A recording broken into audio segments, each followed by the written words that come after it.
Dwi'n edrych tu allan I weld os y foch yn hedfan, achos da ni'n iste o flaen hanner awr wedi 10 I gyd yn barod, sydd yn anhygol. Fi just checio dyn meic ymlaen. Wel, croeso I chi gyd yma. Mae'n hyfryd gweld chi gyd. Croeso unrhyw un hefyd sydd yn gwylio adre. Da ni'n ddiolchgar bod chi yn medru gwneud hynny. Jyst rhoi'r cyhoeddiadau I gychwyn efo. Felly, fi yn amlwg sydd yn arwain bore yma. Heno, yn fama am 6:00, mi fydd yna gyfarfod a mi fydd ar Zoom hefyd. A beth da ni'n mynd I fod yn neud ydy edrych ar y disgrifiad Beiblaidd o'r eglwys fel teml.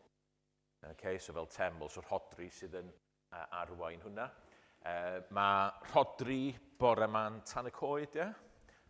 Na ni, mae Dafydd yn Bro Aled. Dwi'n yn gwybod lle mae dad. Mae o'n rwle, dwi'n siŵr, yn pregethu.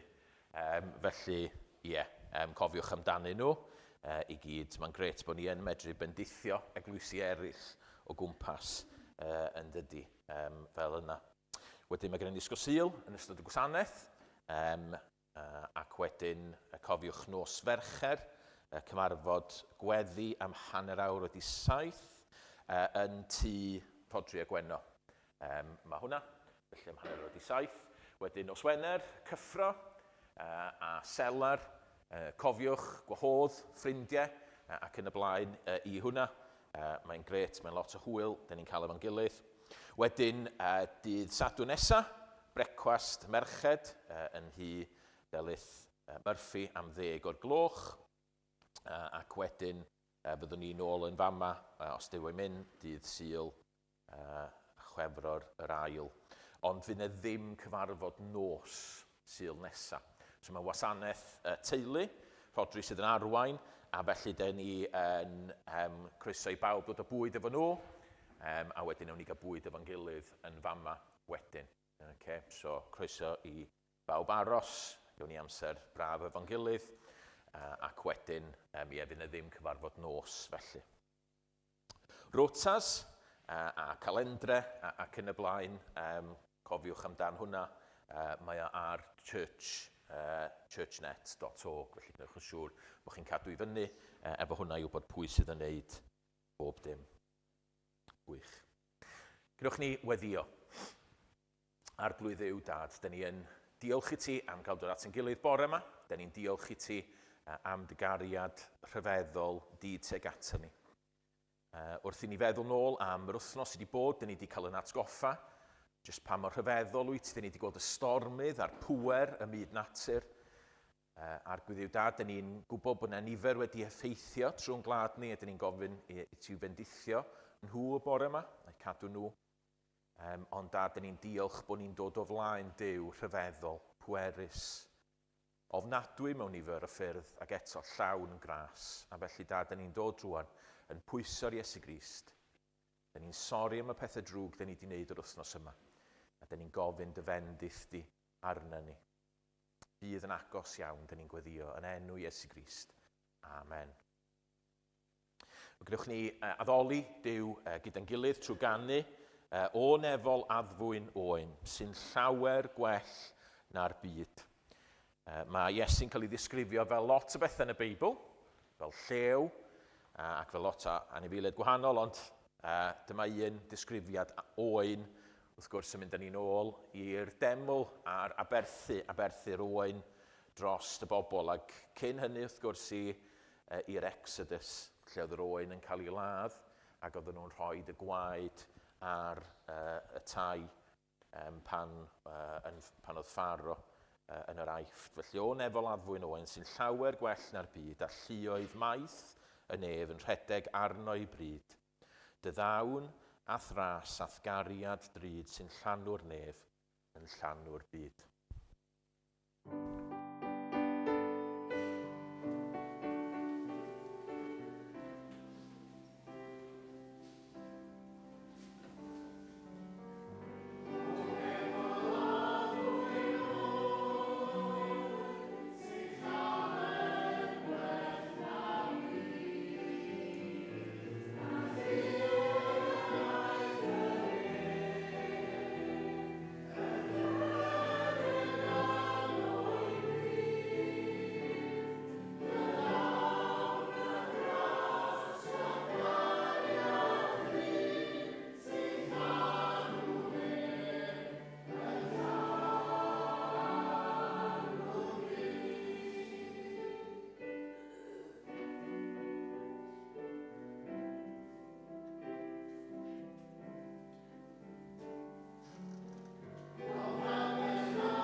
Allwch ni weddio ar glwyddiw da, da ni eisiau ti gael y clod, y parch, y mawl a'r bri y bore yma.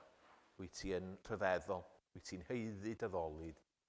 Please helpa ni i dyddoli di. Amen. O blant, da chi am ddod ymlaen?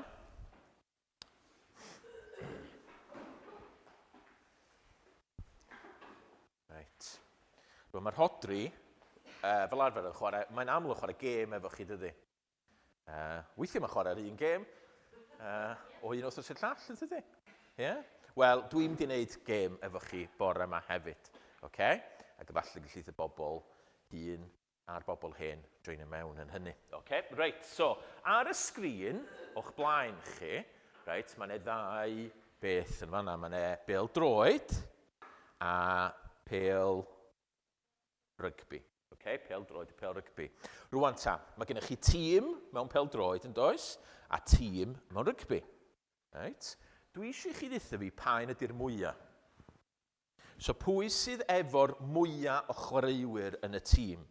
Ai tîm pêl droed neu tîm rygbi sydd efo'r mwyaf? Okay. Right, llaw fyny pwy sy'n deud tîm pêl droed? Tîm rygbi? Okay. Ac eith y pobl hun a'r pobl hen helpu hefyd, ie? Right, na ni. Ie? So, sy'n ni'n gwybod, faint sy'n mewn tîm pêl droed, ti'n gwybod? Na, ti'n gwybod? 11. So, mae rhaid i ni feddwl, ydy tîm rygbi efo mwy na 11 neu llai na 11? Okay, gan i fynd i'r sleid nesaf? Da iawn chi. Pawb yn gywir? Yeah, 15 mewn tîm rygbi ac 11, wp-a-days, ti'n iawn? Ac 11 mewn tîm pêl droed. Reit, sleid nesa. Reit, so mae gennym ni 2 le yn fama. Daniel, lle di'r lle ar yr ochr yna? Llangefni. Ie, Llangefni. Nes i drio, oedd rhaid fi drio'n galed iawn i ffindio llun lle oedd na ddim hooligans yn y canol a pethau fel yna. Ond dwi wedi ffindio un. A be sgynnon ni fanna cynnan? Un o'r 2 cynnan, be di'r un ar yr ochr yna? Swn i'n gwybod lle di fanna? Bangor. Right. Mwya. Pwy sydd efo'r mwyaf bobl yn byw yn efo? Llangefni neu Bangor? Right. Llaw fyny. Llangefni? Na. Okay. Bangor? Okay. Gan i weld sleid nesaf? A ni. So, yn ôl, y ffigurau 5,260 yn Llangefni ac 16,993 yn Mangor. Reit, nesa. OK, so mae gennym ni fama traitors a'r gladiators. So maen nhw'n rhaglenni sydd wedi bod ar y teledu'n ddiweddar. Ac rhywys, dwi'n gwybod sut maen nhw'n gweithio hyn allan, ond maen nhw'n medru deud faint o bobl sydd wedi gwylio'r rhaglenni. Os e fwy wedi gwylio'r traitors ola, neu'r gladiators diweddara. OK? O, mae Daniel yn dweud bod o'n hawdd. OK, so, gan i weld. Llaw fyny pwy sydd yn meddwl traitors. OK, traitors. Gladiators. OK. Gan i weld? Da iawn. 7 miliwn, wel 7.4 miliwn wedi gwylio'r traitors ola, a 6 miliwn yn gwylio. Mae hwnna'n lot o bobl yn dydy. Di hynna'n fwy na llai o bobl sydd yn byw yn Bangor? Mwy, lot mwy, ynde.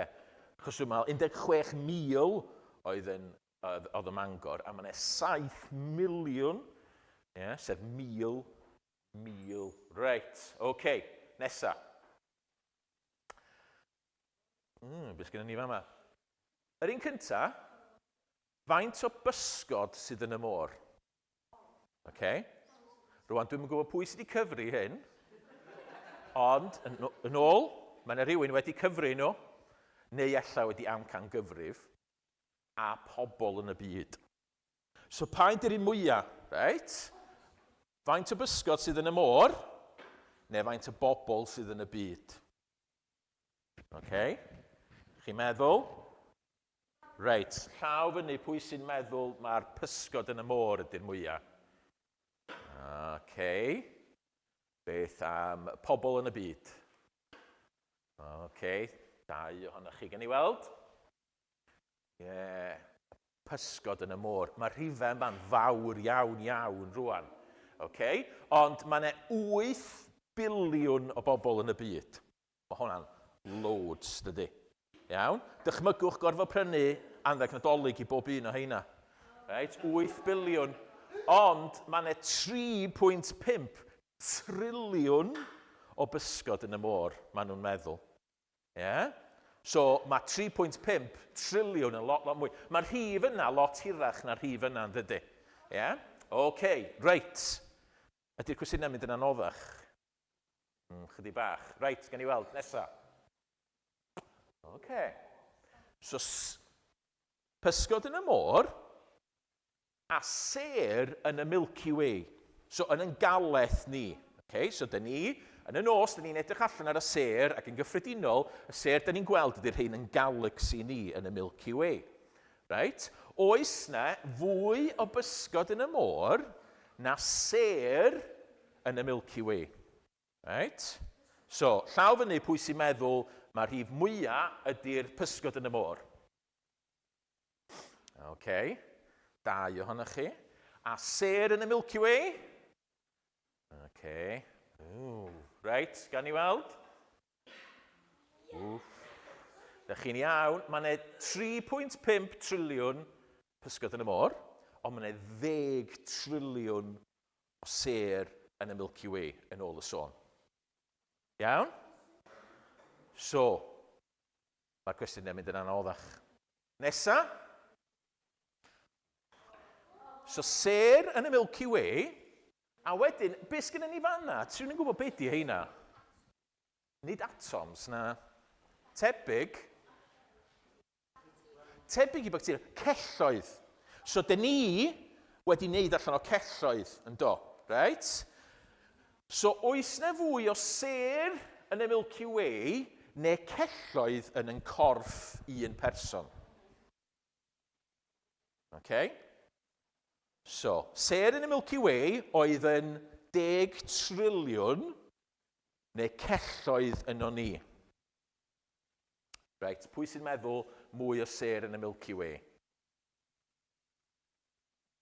Okay. A beth am celloedd ynddo ni? Mae yna lot, dyn nhw'n siŵr o gwbl, dyn nhw'n eisiau gwneud ffyliad o'i hynny, trwy roed i llaw i fyny. Reit, gan i weld? 10 triliwn o sêr yn y Milky Way, 30 triliwn o gelloedd. So dychmygwch hynna wan. Yn Daniel yn fama, ella bod nhw'n cweit gymaint o hynna achos bod ti'n blentyn, ond mae gen ti rhywbeth tebyg i 30 triliwn rhif yna o gelloedd tu mewn. Pwy sydd wedi gwneud y sêr? Pwy sydd wedi gwneud y sêr? Duw, ie. Yeah. Pwy sydd wedi gwneud y celloedd yn Daniel ac yn pob un ohono ni? Duw. So mae wedi gwneud y pethau anferth, fel y sêr, a'r pethau bach fel celloedd. Os yna rhywbeth felly dydy Duw ddim yn medru controlio? Os yna rhywbeth dydy Duw yn methu controlio? Na, ydych chi'n ysgwyd eich pen? Ie. Dim byd o gwbl. Achos Duw sydd wedi gwneud y pethau mawr, a'r pethau bach hefyd. Mae wedi gwneud pob dim. Mae'n rheoli pob dim. Mae hwnna yn anhygol yn dydy. Rwan, cwestiwn ola. Gwyd ni'n mynd ymlaen i'r sleid nesaf.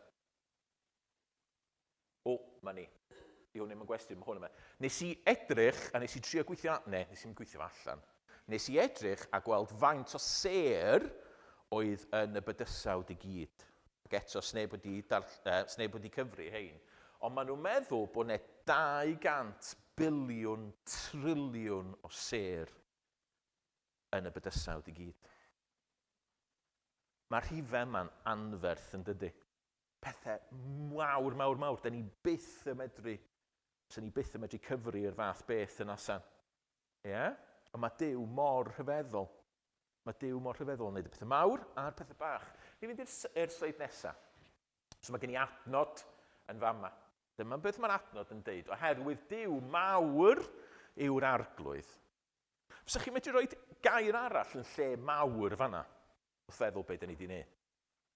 So mae'r salm yn disgrifio Duw, a dwi'n gwybod os di mawr yn Dduw yn gair digon da. Be arall allan ni ddeud?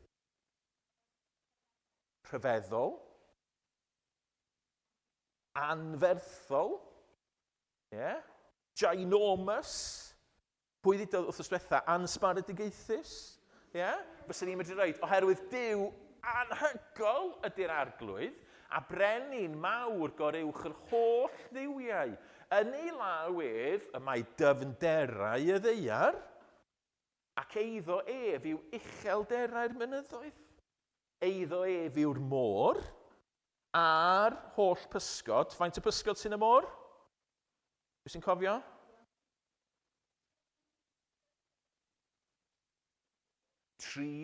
Mwy na 3 biliwn, 3.5 triliwn o bysgod yn y môr. Eiddo ef yw'r môr ac fe a'i gwnaeth. Ei ddwylo ef a greodd dwylo Duw nath wneud y môr. Mae Duw yn rhyfeddol yn dydy. A mae Duw yn rheoli pob dim. A dyna beth da ni'n mynd i fod yn neud y bore yma. Ydy meddwl chydig bach mwy am y Duw rhyfeddol yma. Rwan, ta gewch chi mynd yn ôl i'ch set. Da ni'n mynd i ganu efo'n gilydd, a wedyn da ni'n mynd i weddio, a wedyn fyddwn ni'n canu eto, a gewch chi mynd i'r ysgol Sul wedyn. Ond da ni'n mynd i ganu efo'n gilydd yr emyn, ti yr hwn sy'n gwrando gweddi. Ata ti y daw pob cnawd. A dyla hwn ryfeddu ni, really, achos da ni wedi bod yn meddwl chdi bach am y ffigurau yma, sydd y tu hwnt i'n gallu ni, i ddirnad hyd yn oed. Mae'n sicr tu hwnt yn gallu ni i gyfru. Ond da ni'n dod o flaen hwn, ti, yr hwn sy'n gwrando gweddi. Llefr isel ni ddirmygu. Mae'n gwybod y pethau rhyfeddol, y pethau mawr. Mae hefyd yn gwybod sawl cell sydd yn corff ni. Clywi o cheneidiau'r tlawd, dy drigaredd sy'n cofleidio'r ddeiar faith.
Gadewch ni weddio.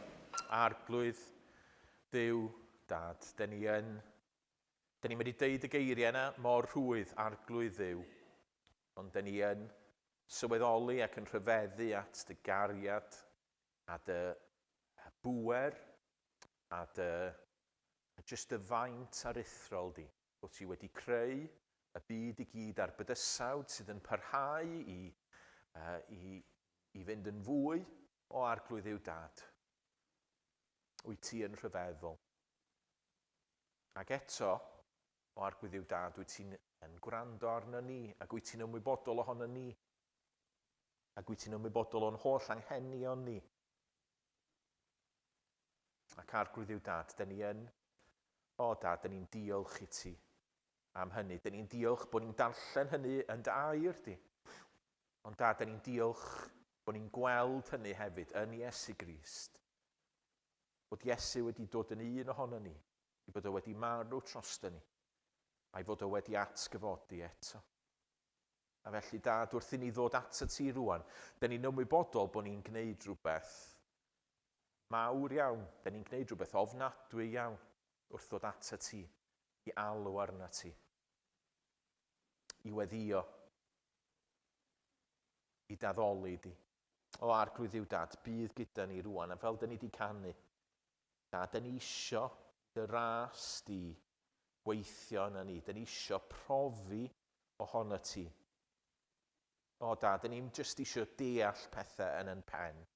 Da ni isio gwybod bod ti gyda ni. Da ni isio profi ti'n gweithio yn calon ni. Please, o arglwydd Duw, Dad, gwrando arno ni. Bydd drigarog. Yn enw Iesu. Amen.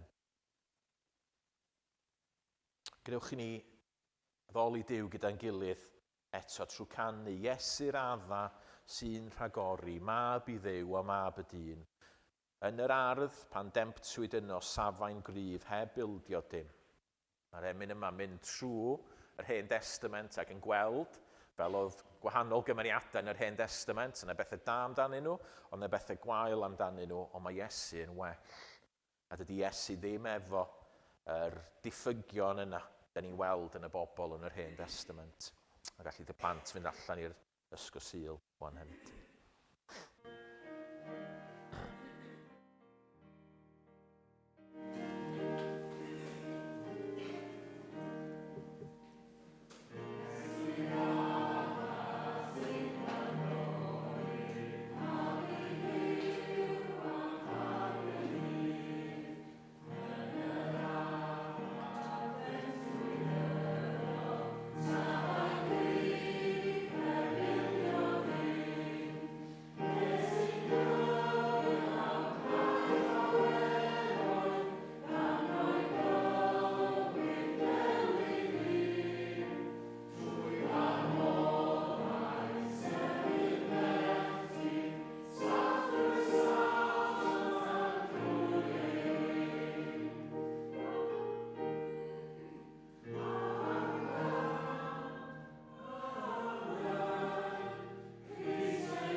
Mae Steff di gofyn I fi roi'r darlleniad bore yma, a mi fyddai'n darllen o benod 28 Jeremia.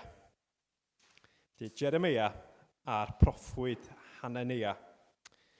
Yn y flwyddyn, yn nechrau teyrnasiad Sedecia brenin Juda, sef y bedwaredd flwyddyn a'r 5 mis, llefarodd Hanania fab Asur, y proffwyd o Gibeon, wrthyf yn hir arglwydd, yng ngwydd yr offeiriaid a'r holl bobl, gan ddeud, fel hyn y dywed arglwydd y lleoedd, Duw Israel, toraf iau brenin Babylon. O fewn 2 flynedd, adferaf i'r lle hwn holl lestri'r tir arglwydd a gymerodd Nebiwchodynosor, brenin Babylon, o'r lle hwn a'i dwyn I Babylon. Adferaf hefyd i'r lle hwn Jechonia, fab Jehoiakim, brenin Juda, a holl gaethglu Juda a aeth I Babylon, medd yr arglwydd. Canis toraf iau brenin Babylon. Yna llefarodd y proffwyd Jeremia, wrth Hanania y proffwyd, yng ngwydd yr offeiriaid a'r holl bobl a safau yn hir arglwydd, gan ddweud, Amen, gwnaed yr arglwydd felly, cadernhaed yr arglwydd y geiriau a broffwydais a gadfer o Babylon i'r lle hwn, lestri'r tir arglwydd a'r holl geithglyd.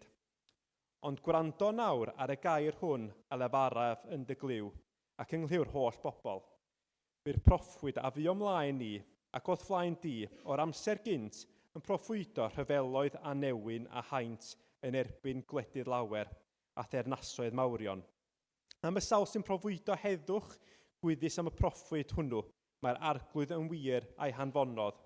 Os daw ei air I ben, yna cymerodd Hanania, y barau oedd ar war y proffwyd Jeremia a'i torri. Dywedodd Hanania yn ngwydd yr holl bobl, fel hyn y dywed yr arglwydd. Felly o fewn 2 flynedd, toraf iau Nebiwchodynosor, brenin Babylon, oddi ar war yr holl genhedloedd. Yna aeth y proffwyd Jeremia ymaith. Wedi I Hanania, y proffwyd dorri'r iau oddi ar war y proffwyd Jeremia, daeth gair yr arglwydd at Jeremia. Dos a dywed wrth Hanania, fel hyn y dywed yr arglwydd. Fe dorais farau pren, mi wnaf yn ei lle farau haearn, oherwydd fel hyn y dywed yr arglwydd y lleoedd, Duw Israel. Profiau haearn ar war yr holl genhedloedd hyn, I wasanaethu Nebiwchodynosor, brenin Babylon, ac fe'i gwneithasant a rhof iddo hyd yn oed yr anifeiliaid gwyllt. Dywedodd y proffwyd Jeremia, wrth Hanania proffwyd, clyw yn awr Hanania, nid anfonaf yr arglwydd di, ond perais di'r bobl hyn ymddiried mewn celwydd. Am hyn, fel y dywed yr arglwydd, yr wyf yn dy yrru di oddi ar wyneb y ddaear. O fewn blwyddyn byddi di farw, oherwydd dysgais wrth ryfel yn erbyn yr arglwydd. Bu farw Hanania a proffwyd y flwyddyn honno yn y 7fed mis. Felly, boed yr arglwydd fendithio I air bore yma.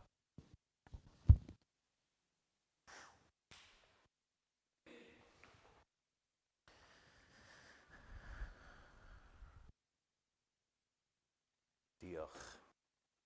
Diolch. Gwych ni weddio. Arglwydd yw dad, plis siarad gyda ni rwan trwy dy air di. O arglwydd yw dad, rhod ysbryd glân I weithio. Arglwydd yw dad, da ni'n mynd I dod yma I glywed fi'n siarad. Da ni'n mynd I dod yma I glywed yn meddyliau I y bore yma. Arglwydd yw dad, da ni isio I ti siarad efo ni. Da ni'n credu mae dy air di ydy'r hyn da ni newydd glywed. A da ni isio I ti o ar ysbryd glân, da ni isio I ti weithio yna ni. Yr clod y gogoniant ti Iesu Grist. Amen. Wel, os newch chi gadw'ch Beiblau ar agor, da ni'n mynd I fod yn edrych ar y benod yma bore yma. I ddweud y gwir, da ni'n mynd I edrych ar 2 penod. So 27, 28 a 29 o Jeremia. Ond o'n i'n meddwl, falle bydde fo'n ddarlleniad ychydig bach yn rhy hir I ni fedru canolbwyntio arno fo, yn beth bynnag. Dyna lle da ni'n mynd I fod arni hi bore yma gobeithio. Mi fydd pob dim yn iawn. Fydd pob dim yn iawn. O beth ydych ymateb chi pan ydych chi'n clywed hynna. Paid poeni, mi fydd pob dim yn iawn. Am wn i, mae hwnna'n rhyw fath o foto i'n gwlad ni, dydy. Arbennig dros blynyddoedd lawer, yr ydyn ni wedi cael efallai dros yr 70-80 blynedd diwetha. So ni wedi deud, mae pobl wedi deud yn reit sicr paid y poeni, mi fydd pob dim yn iawn. Ond mae e weld i mi beth bynnag fel se nifer o bobl yn dechrau cwestiynu hynny. Dechrau meddwl, actually, ydy hynny yn wir? Mae'n gwestiwn mae nifer wedi bod yn siarad amdano fo'n ddiweddar. Da ni'n edrych ar y byd, a da ni'n edrych ar y rhyfeloedd mawr sydd yn y byd o'n cwmpas ni, a mae rhyfeloedd yn arbennig yn y flynyddoedd diwethaf yma wedi bod yn dod yn agosach ac yn agosach. A mae pobl oedden ni'n meddwl, gwledydd oedden ni'n meddwl, oedd yn reit debyg i ni ac yn cytuno gyda'n ffordd ni o feddwl yn y wlad yma. Erbyn hyn, da ni'n edrych ar ei arweinwyr nhw, a da ni'n meddwl be ar y wyneb ddear sy'n digwydd. Fedrwn ni drystio y gwledydd eraill yma. Da ni'n edrych ar y gwlad ni. A da ni'n meddwl am yr hyn sydd yn mynd ymlaen yn y gwlad ni. Ac oedden ni arfer, os oedd yna rhywbeth yn digwydd, os oedden ni'n disgyn ac yn brifo, oedden ni'n ffonio ambulans, ac oedd yna ambulans yn troi fyny. Oedden ni'n medru deud, mae pob dim yn mynd i fod yn iawn. Erbyn hyn, da ni'n ymwybodol efallai naw ddaw yr ambulans yna. Mae yna broblemau, mae yna argyfyngau yn digwydd. Mewn Cristnogaeth, blynyddoedd yn ôl, dwi'n cofio hyd yn oed adeg, a dwi ddim yn hen iawn, lle oedd yna ddim sioper agor dy Sul nag oedd. Ond erbyn hyn, mae'n gwlad ni'n hollol wahanol. Erbyn hyn, fel Cristnogion, ni ydy y lleiafrif mawr. A dyn ni'n edrych ar eglwysi, ac oedden ni arfer o blaen, efallai wedi deud, wel ie, oedd eglwysi oedd wedi anghofio am yr efengil, oedd maen nhw yn lleihau, ond eglwysi efengyledd, wel maen nhw yn mynd i fod yn iawn. Ond erbyn hyn, dyn ni'n gweld eglwysi efengyledd yn cael. Ac yn y bywyd personol ni hefyd. Ac efallai dyma lle mae o'n dod yn fwyaf real i bobl. Da ni'n dechrau gweld, ac yn aml mae yna gyfnodau yn dod lle da ni'n gwybod efallai fyddwn ni ddim yn iawn. Rwan, bore yma dwi eisiau edrych ar hynny. Dwi wedi bod yn paratoi ac yn meddwl ac yn gweddio, a dwi ddim eisiau dychryn na bod yn negatif, na bod yn rhyw fath o broffwyd drwg, y prophet of doom. Ond dwi'n meddwl bod rhaid i ni wynebu'r pethau yma. Mae rhaid i ni fod yn real, a mae rhaid i ni wynebu efallai y ffug o beth sydd wedi bod yn gwlad ni am mor hir. A da ni'n mynd i wneud hynna trwy edrych ar hanes Jeremia. Achos oedd Jeremia yn sicr, doedd o methu deud mae pob dim yn mynd i fod yn iawn. Oedd Jeremia yn drian ohono fo. Os da chi'n darllen y proffwydoliaeth, mae o'n lyfr digon anodd i ddarllen, a mae o dros lle i gyd i ryw raddau. Mae Baruch, rhywun oedd efo fo'n sgwennu lot o beth mae Jeremia'n ei ddweud, ond mae Jeremia'n proffwydo mewn adeg lle mae Babylon wedi dod a wedi cymryd nifer o bobl Jiwda a wedi mynd â nhw i ffwrdd. A mae neges Jeremia yn neges ddifrifol. I neges o'r bobl ydy, mae Babylon yn mynd i ddod. Mae Babylon yn mynd i'ch trechu chi. Mae Babylon yn mynd i gael gwared ohonoch chi. Dyna di neges Jeremia. Mae pobl yn, da ni'n gweld pobl yn gwneud hwyl ar ei ben o'n aml, maen nhw'n deud, ti ydy'r prophet of doom.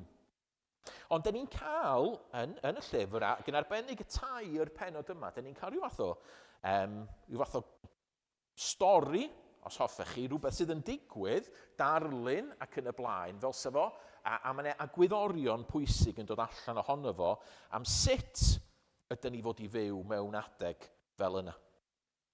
Beth mae Duw yn ei wneud mewn adegau anodd. A felly dwi eisiau edrych ar dair egwyddor bore ma'n sydyn iawn. So gyntaf, trowch at penod 27. Rwan, beth sy'n digwydd ym Mhenod 27 ydy mae Sedecia yn frenin a mae Babylon yn bygwth. Okay? So Sedecia ydy brenin llwythau, llwythau de yn Israel. Mae'r llwythau gogledd wedi mynd yn barod. Maen nhw wedi gorffen. A mae Babylon wedi dod mewn, maen nhw wedi dwyn pethau fel dwyn llestri'r deml, maen nhw wedi cymryd y pobl ore o'r wlad, maen nhw wedi mynd â nhw draw i Babylon. A mae Sedecia yn rhyw fath o puppet o frenin. A be mae o'n neud ydy mae o'n galw cyfarfod efo rhai o'r gwledydd o amgylch. Rwan, da chi'n cofio nifer y flynyddoedd yn ôl? G8, dwi'n meddwl, oedd yn Casnewydd. So, y syniad yna bod nhw'n galw rhai o'r brenhinoedd pwysig at ei gilydd mwyn cael sgwrs. A maen nhw'n trafod beth sy'n mynd i ddigwydd. A maen nhw'n edrych ar Babylon a maen nhw'n trio meddwl, wel, be fedrwn ni'n neud ar gyfer hyn? Be fedrwn ni'n neud i ymladd Babylon ac yn y blaen? Ac yn Pennod 27, da ni'n gweld mae'r cyfarfod yma yn dechrau. A fedrwch chi ddychmygu Sedecia, mae eisiau gwneud good impression dydy. Mae'n paratoi, dwi'n siŵr mae'n paratoi'r bwyd gorau. Mae'r gwahanol llysgenhadon o'r gwledydd o amgylch yn dod o Edom, Moab, Ammon, Tyrus a Sidon. So maen nhw gyd yna yn dod at ei gilydd a maen nhw'n trafod beth da ni'n mynd i wneud am y superpower mawr yma. A mae Sedecia yna yn edrych a pwy mae o'n weld yn dod o'n Jeremia.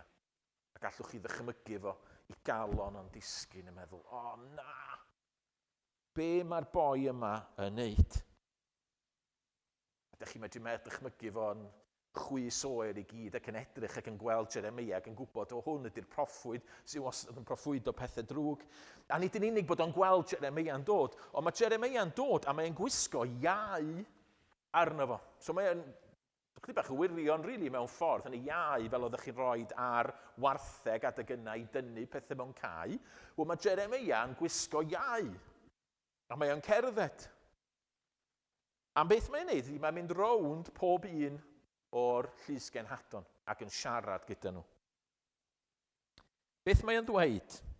Wel, dyn ni'n cael o yn adnod 5 o Pennod 27. Mae'n dweud, fel hyn y dywed arglwydd y lluoedd Duw Israel. Fel hyn y dywedwch wrth eich meistryd, wrth eich gwledydd, am gallu mawr ac am braich estynedig gwneithym y ddeiar, a phobl a'r anifeiliaid sydd ar wyneb y ddeiar a'i rhoi'r sawl y gwelaf yn dda. Yn awr, rhof y gwledydd hyn oll yn llaw fy ngwas Nebuchadnezzar brenin Babylon. A rhof hyd yn oed yr holl anifeiliaid gwyllt iddo ef i'w wasanaethu.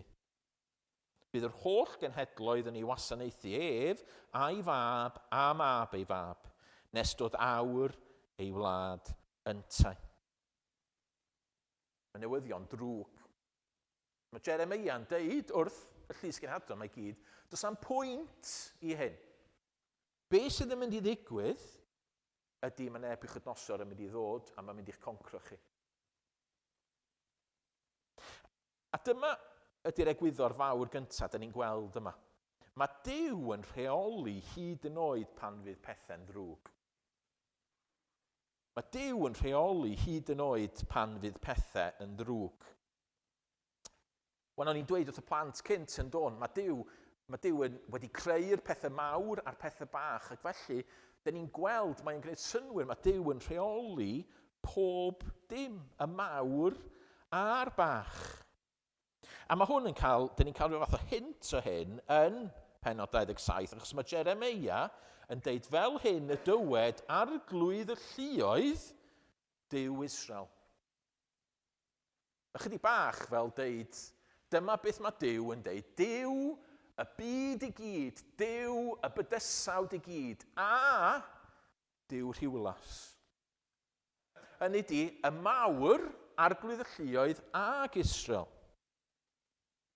Pob person, pob sefyllfa. Duw sydd yn rheoli. Yn ein byd ni heddiw, pob dim sydd yn digwydd o'r mawr i'r bach. A da ni weithiau, da ni'n poeni am yr hyn sy'n digwydd mewn gwledydd o'n hamgylch ni, Duw sydd yn rheoli. Ac yn bersonol, mae rhaid i ni gofio Duw sydd yn rheoli. Da ni weithiau'n medru meddwl yn dydyn, a mae lot o bobl yn meddwl, o ie, pan mae pethau'n mynd yn dda, a da chi'n gweld y mor aml, rhywun yn ennill ras, I'd like to thank God for winning the race. Dim yn aml da chi'n gweld yr person sydd wedi disgyn drosodd hanner ffordd drwad yn y ras yn dweud, I'd like to thank God. Ond Duw sydd yn rheoli'r cyfan. A sylwch, dydy drygioni ddim yn arwydd fod Duw ddim yn rheoli. Dyma beth ydy'r holl pwrpas, really, dyn ni'n dysgu'n fama. Nid di neges Jeremia ddim, peidiwch poeni, mae bob dim yn mynd i fod yn gret. Mae o'n deud, mae Babylon yn mynd i ddod. Be dyn ni'n wybod am Babylon? Wel, Sadrach, Mesach ac Abednego, be nathon nhw wneud i'r tri yna? Taflu nhw mewn i'r ffwrn o dan. Dyna beth mae Duw yn ei ddweud, dyna beth mae Jeremia yn deud yn fama. Mae'n newyddion drwg, ond fod yna newyddion drwg, mae Duw yn dal i reoli. Mae o'n reoli yn llwyr. Mae gen iddo fo gynllun, ac efallai bod chi ddim yn hoffi'r cynllun yna, ac efallai bod y cynllun ar hyn o bryd ydych chi'n mynd i ddeall o gwbl, ond mae o'n dal i reoli. Efallai'r darlun gallwn ni roi i helpu ni i weld o. Dych chi'n cofio rhai blynyddoedd yn ôl nathon ni ail-wneud yn tŷ ni. A sa chi wedi mynd mewn i'r tŷ ar ryw bwynt, fysa chi wedi meddwl, waw, does o ddim lot o gynllun yn fama, di'r tŷ yma, fedrwn ni ddim byw yn efo, mae o'n oer, mae yna waliau, di disgyn drosodd a bob dim. Ond mi roedd yna gynllun tu ôl y cyfan.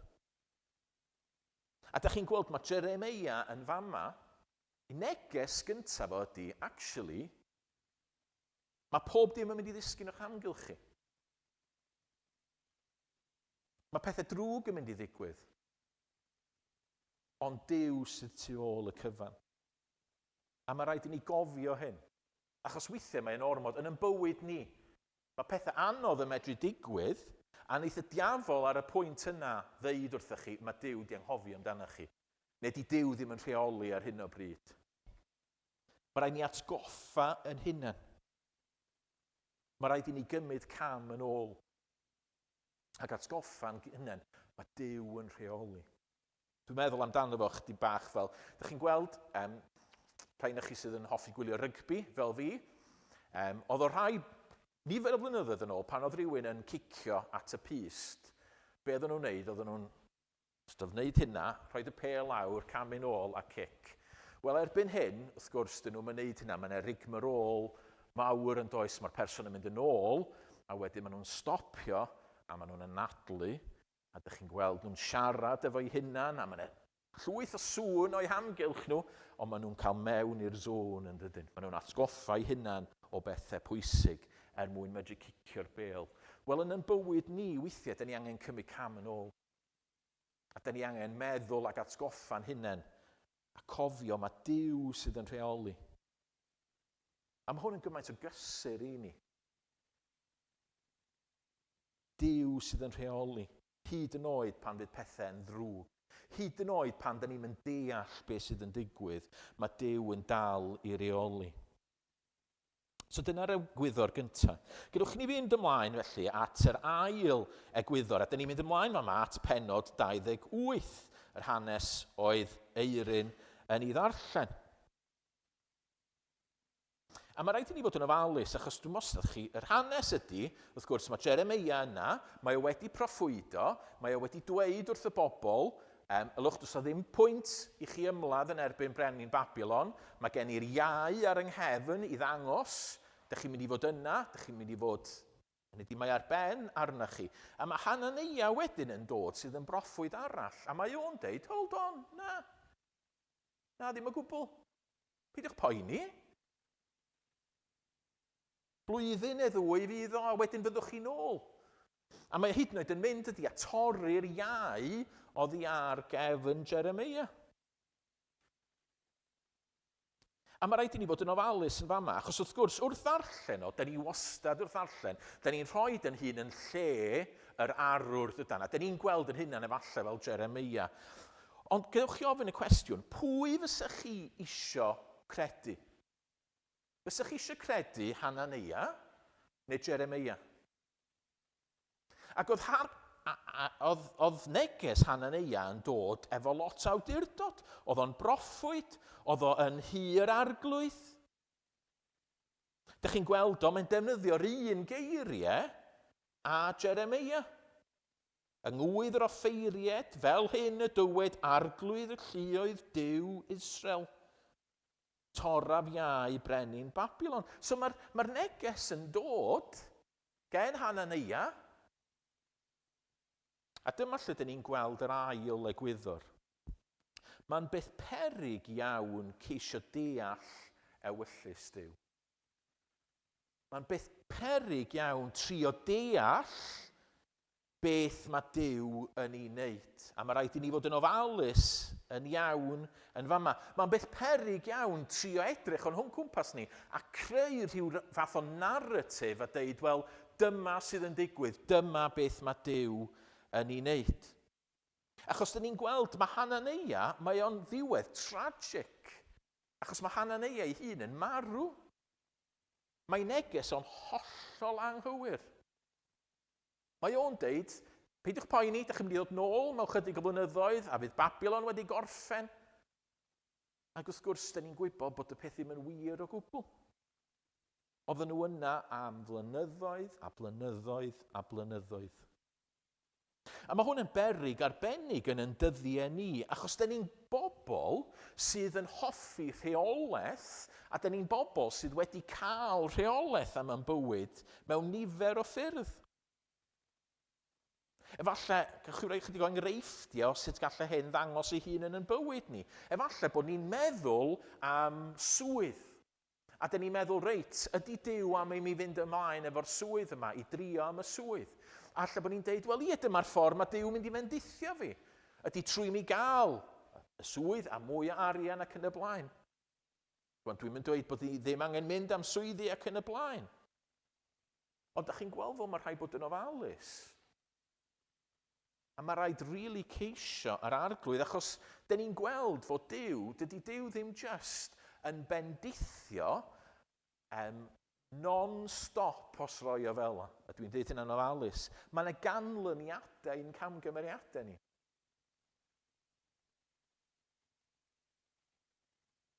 Be mae Duw yn ei wneud heddiw yng Nghymru? Mae yna rai pobl yn dweud, mae Duw yn bendithio'n ffantastig heddiw. Mae yna bob math o bethau yn digwydd yng Nghymru. Mae eisiau ni fynd a mae eisiau ni estyn allan a gwneud yr holl bethau gwahanol yma a plannu eglwysi. Ac eto, dwi'n mynd deud os di hynna'n iawn neu ddim, ond mae rhaid ni fod yn ofalus. Ydyn ni'n gwybod mae dyna beth mae Duw am ei wneud yng Nghymru? Neu am yn eglwys ni? Beth mae Duw yn mynd i wneud efo'n eglwys ni? Mae'n hawdd i ni feddwl, ond eith Duw jyst bendithio capel y ffynnon. Ydyn ni'n gwybod hynna? Ydy'r Beibl yn deud hynna wrthyn ni? Bod o jyst yn mynd i fendithio heb unrhyw broblemau? Dych chi'n gweld beth sy'n tragic fama, oedd Duw yn gweithio yn y bobl ac oedd o isio creu edifeirwch yn y bobl. Achos oedden nhw wedi pechu ac oedden nhw wedi troi yn erbyn Duw. A beth sy'n tragic ydy, sy'n wedi gwrando ar Hanania, fysa hynny ddim wedi digwydd. Ond oedd cynllun Duw yn wahanol. Dewch i roed un enghraifft arall. Pan ydych chi'n gweld person yn dioddau, be dyn ni eisiau gwneud? Dyn ni eisiau cysuro nhw'n dydan. A mae mor hawdd dweud, hei, paid y poeni mi fydd bob dim yn iawn.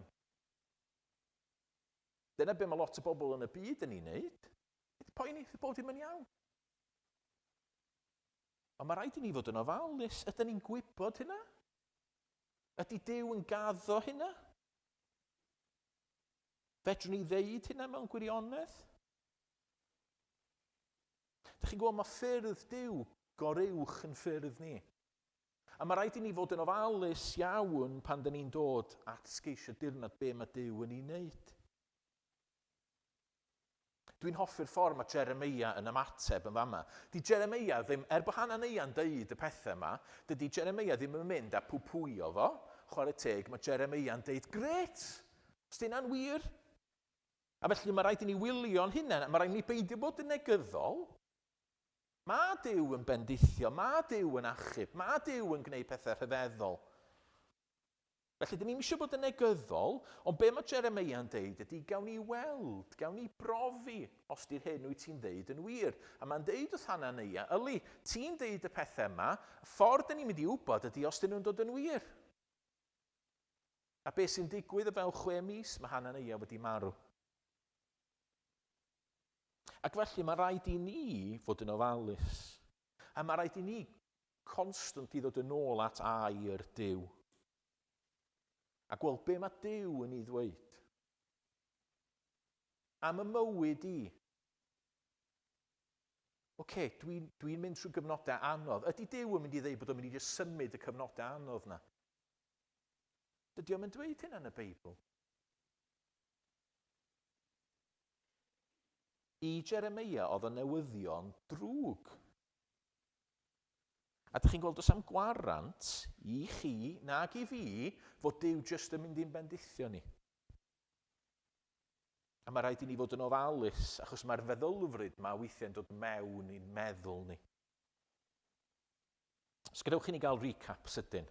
Pennod 27, da ni'n gweld mae Duw yn rheoli, hyd yn oed pan pethau'n ddrwg. Pennod 28, da ni'n gweld mae'n beth peryg trio deall beth mae Duw yn ei wneud. A mae rhaid i ni fod yn ofalus iawn. Achos yn fama, da ni'n gweld, fel oedd Hanania'n deud, hei, ydych chi'n mynd i fod nôl mewn 2 flynedd, ond da ni'n darllen ym Pennod 29, na, actually 70 mlynedd oedd o.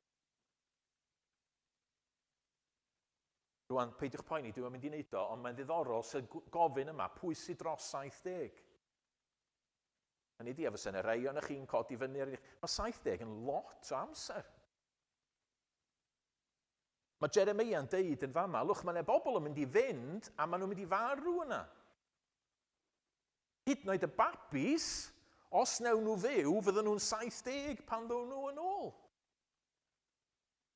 Dych chi'n gweld ydy hwn ddim yn newyddion da o gwbl i'r bobl sydd yn gwrando. Pan dyn ni'n darllen yno fo, dyn ni felly medru meddwl, 70 mlynedd, dyna ddim byd. Ond i'r bobl sy'n gwrando, oedd o probably'n golygu, wel na ni. Da ni'n colli'n cartre. Byddwn ni'n marw yna. Ond mae yna un egwyddor arall yma. Gadewch i mi ddarllen 29, pennod 29, ac ewch adre a darllenwch pennod 29, achos mae'n lyflu beth dyn ni'n ddarllen. Be sgynnon ni'n pennod 29 ydy llythyr mae Jeremia'n sgwennu at yr Iddewon yn Babylon. Mae ddigon posib bod wedi sgwennu y llythyr yma cyn hyd yn oed i'r holl bethau yma ddigwydd, so oedd o'n broffwyd. Ond mae'n sgwennu at y bobl sydd wedi cael eu caeth gludo, at y bobl sydd wedi colli teuluoedd nhw, at y bobl sydd wedi cael eu camdrin ac yn y blaen. A dyma beth mae'n deud.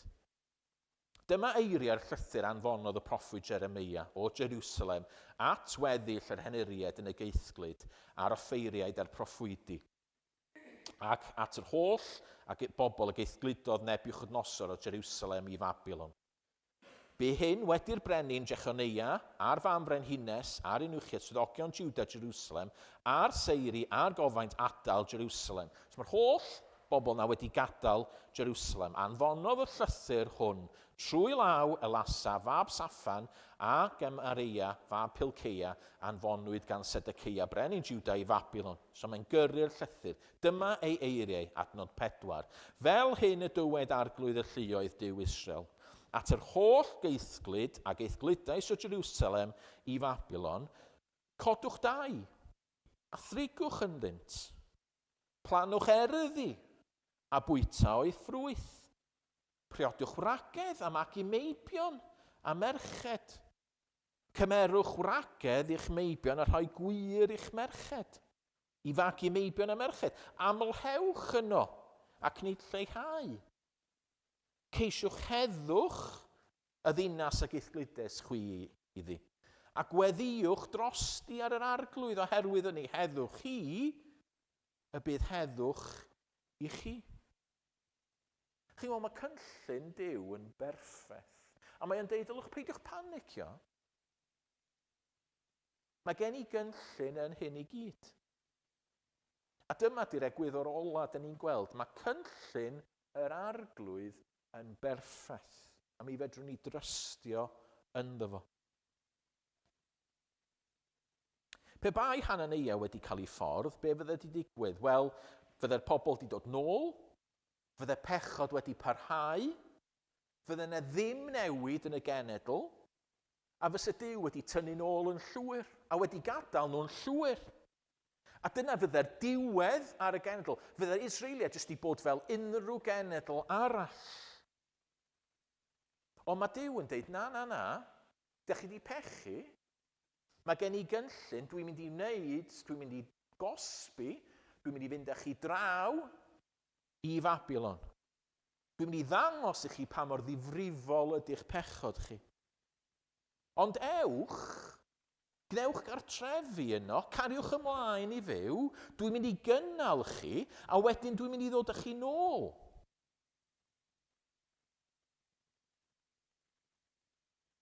Dyma beth mae adnod 8 yn deud o Jeremia 29. Fel hyn y dywed arglwydd y lluoedd. Peidiwch â chymryd eich twyllo gan eich proffwydi sydd yn eich misg, na'ch dywinied, a pheidiwch y gwrando ar y breuddwydion a freuddwydiasant. Proffwydasant i'ch i'w gelwydd yn fenwi, nid anfones hwy, medd yr arglwydd. So peidiwch y gwrando ar y rei eraill yma. Ond dyma beth mae'n deud wedyn, fel hyn y dywed yr arglwydd. Pan gyflawnir 10 mlynedd a thrygain, 70 mlynedd, i Babylon ymwelaf y chwi. A chyflawni fy mwriad daionus tuag atoch. I'ch adfer i'r lle hwn.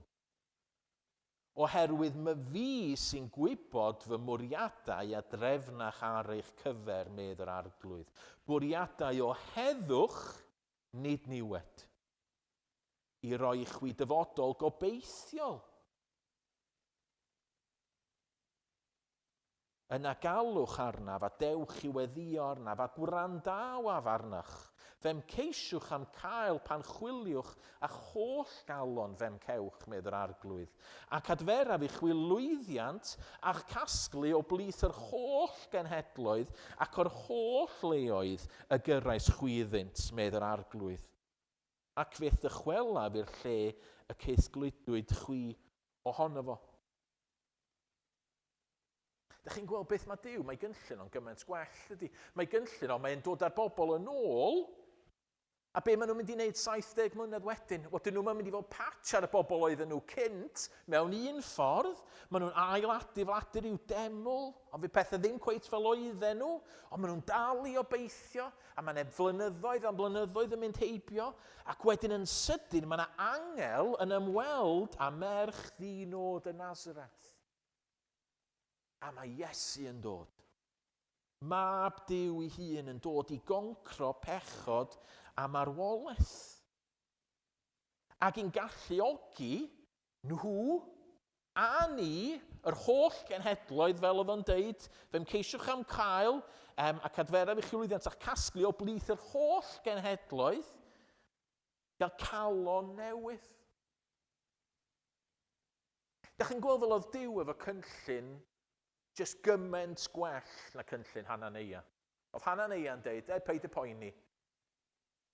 A pa mor aml yda ni yn bywyd ni, da ni'n deud, o Duw, mae'r peth anodd ma'n digwydd, ti wedi gadael fi syma fo.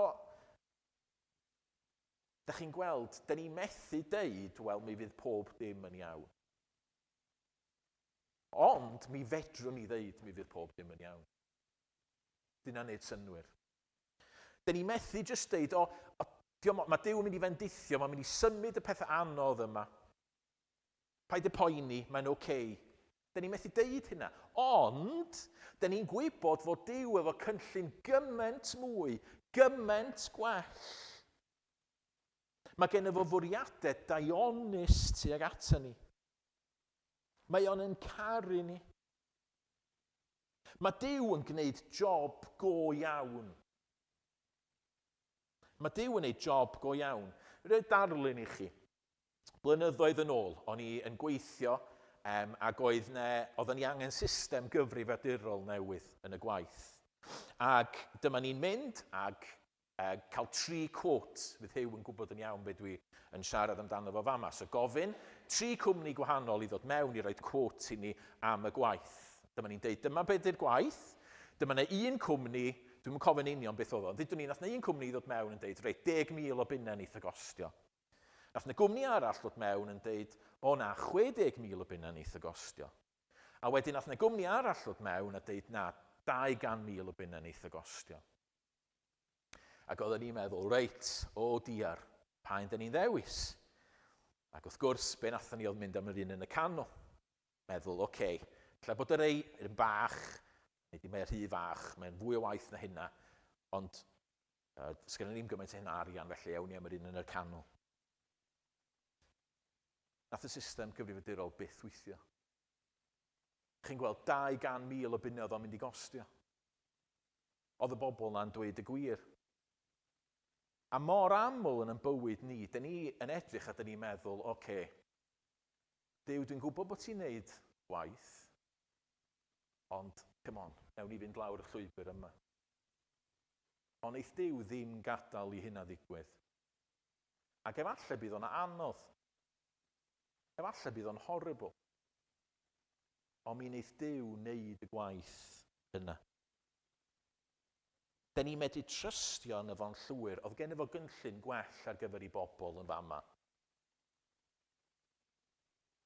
A felly mae gen ni obeth gwirioneddol sicr. Mi fydd pob dim yn iawn, ond mewn ffordd ddwfn real. Efallai yn y byd yma, fydd pethau byth yn iawn. So gadewch i ni drio gweithio allan hyn mewn cwpl o enghreifftiau jyst i orffen. Y byd o'n cwmpas ni. Ydan ni medru deud, oce, sy'n rhaid i ni boeni o gwbl am Donald Trump a beth sy'n digwydd yn Rwsia a'r holl bethau yna. Mae Duw yn mynd i ofalu amdan yn gwlad ni a fydd yna ddim problem o gwbl yn gwlad ni. Na, fedrwn ni ddim dweud hynny o gwbl. Ond be fedrwn ni ddeud ydy, mae Duw wedi'n galw ni i'r adeg yma. A beth bynnag sydd yn digwydd, mae eisiau ni weithio a bod yn dawel a'i trystio yn yw. A rhyw ddydd, mi fyddwn ni gyda fo'n y nefoedd. Mi fydd ei gynllun o'n berffaith, a fyddwn ni'n edrych yn ôl. Chymod, oedd 'na Gristnogion doedd yn Ffrainc yn ystod yr ail ryfel byd. Oedd 'na Gristnogion yn y gwledydd yma lle nath y Natsïaid dod trwyddyn nhw. Oedden ni methu dweud wrthyn nhw, o fydd pob dim yn iawn. Na, doedd pob dim ddim yn iawn, ond bellach mae'r Gristnogion yna yn y nefoedd. A mae pob dim yn iawn. Beth amdan sefyllfa Cristnogaeth yng Nghymru? Ydy Cymru yn mynd i ddod nôl yn wlad Gristnogol? Ydy Duw yn mynd i yrru diwygiadau i Gymru eto? Dwi ddim yn gwybod. Da ni methu deud, o ie, dyna sicr yn mynd i ddigwydd. Dydy'r gair ddim yn dweud hynna wrthyn ni. Efallai y bydd Mwslemiaeth yn dod i mewn ac fydd gennym ni ddim hawl hyd yn oed i fod i addoli Duw. Ond be fedrwn ni ddweud ydy mi fydd cynllun Duw yn gweithio allan yn berffaith. A mi fydd o gyda ni pob cam o'r ffordd a mae eisiau ni fod yn dawel a trystio ynddo fo. Beth am Capel y Ffynnon? Bydd Capel y Ffynnon yma mewn 5 mlynedd? Os ni wrth y modd, a dwi'n gwybod, gen i'n rheswm i feddwl pam, ond fedrwn ni'n dweud yn sicr, sgynnon ni ddim rhyw hawl cosmic, wel Duw bendithia ni, efallai fyddwn ni ddim. Efallai fydd yna bobl yn symud i ffwrdd, efallai fydd yna rai yna ni'n disgyn, efallai fydd yna rai yna ni'n marw, efallai fydd yna bob math o bethau medru digwydd. A dych chi'n gweld mae hwnna'n bwysig i ni gofio hynny, achos be mae hwnna'n mynd i wneud ydy sylweddoli gymaint ni angen Duw. Duw sy'n mynd i fod yn galluogi ni fod yma mewn 5 mlynedd. Duw sy'n mynd i alluogi ni dyfu. Cynllun Duw ydy o, nid pa mor dda da ni'n wneud pethau, a felly mae eisiau ni weddio. Mae'n ddiddorol yn fama'r link dydy. efo adnod 12 o pennod 29, ar ôl i Dduw ddeud yr holl bethau yma, mae'n dweud, yna galwch arnaf a dewch i weddio arnaf a gwrandawaf arnoch. Mae Dduw fel sef o'n deud wrth y bobl, mae'n mynd i gymryd 70 mlynedd. Ond ar ôl 70 mlynedd, ydych chi'n mynd i weld a ydych chi'n mynd i ddechrau galw arnau. Ac yn eich bywyd chi, yn bersonol, ella bod pethau'n anodd. Ella bod yna sefyllfaoedd ofnadwy yn digwydd a pethau da ni ddim yn ei ddeall. A dydw i ddim yn deud bod Duw ddim yn mynd i symud y pethau yna. Efallai wneith Duw symud y pethau yna. Ond does gennym ni ddim hawl i just disgwyl i Dduw wneud hynna.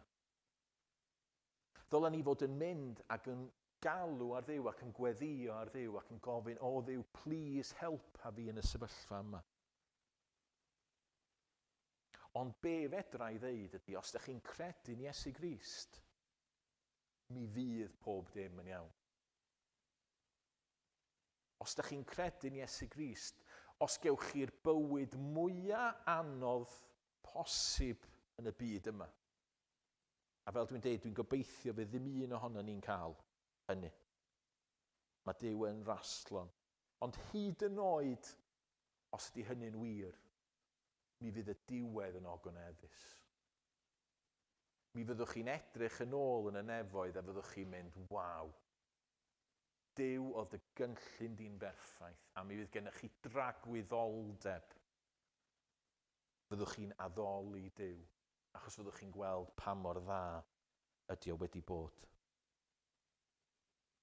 Gewch ni droi at Dduw, gadewch chi ni weddio arno fo, gadewch chi ni bwyso arno fo, gadewch chi ni beidio a meddwl, wel, automatically mae Duw just yn mynd i roed ni bob dim dyn ni isio. Dydy o'm yn gaddo hynny. Ond gadewch chi ni drystio yn cymeriad Duw. Mae Duw yn caru ni. A felly mae bob dim yn mynd i fod yn iawn. Nid oherwydd bod ni'n gobeithio hynny, nid oherwydd bod ni efo rhyw positive mental attitude. Da ni'n trystio achos mae Iesu Grist wedi marw trosto ni, a mae o'n y nefoedd rwan yn eiriol trosto ni.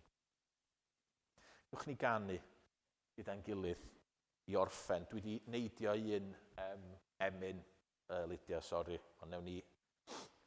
O'n blaen mae Duw yn myned, a'i hyfryd presenoldeb, o'r hyder ei addewid rydd ac nid unig fyddwn byth. Chi'n gweld, mae'r emyn, mae lot o'r emynau yma yn deud y gwirioneddau yma. Mae Duw yn mynd gyda ni. Mae gennym ni hyder i addewid o bod o gyda ni. Hyd lwybrau, dan gysgodion, nid ofnwn am yfory. Ar hyd pob cam ffyddlondeb io'r fydd yn llewyrch ar ein ffordd. Ac ymlaen.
Lle bod rhywun wedi bod yn gwrando, ac sydd yn mynd trwy gyfnod anodd, ac sydd yn meddwl efalle, pam bod Duw yn bell i ffwrdd, neu pam bod Duw yn gwneud hyn i fi.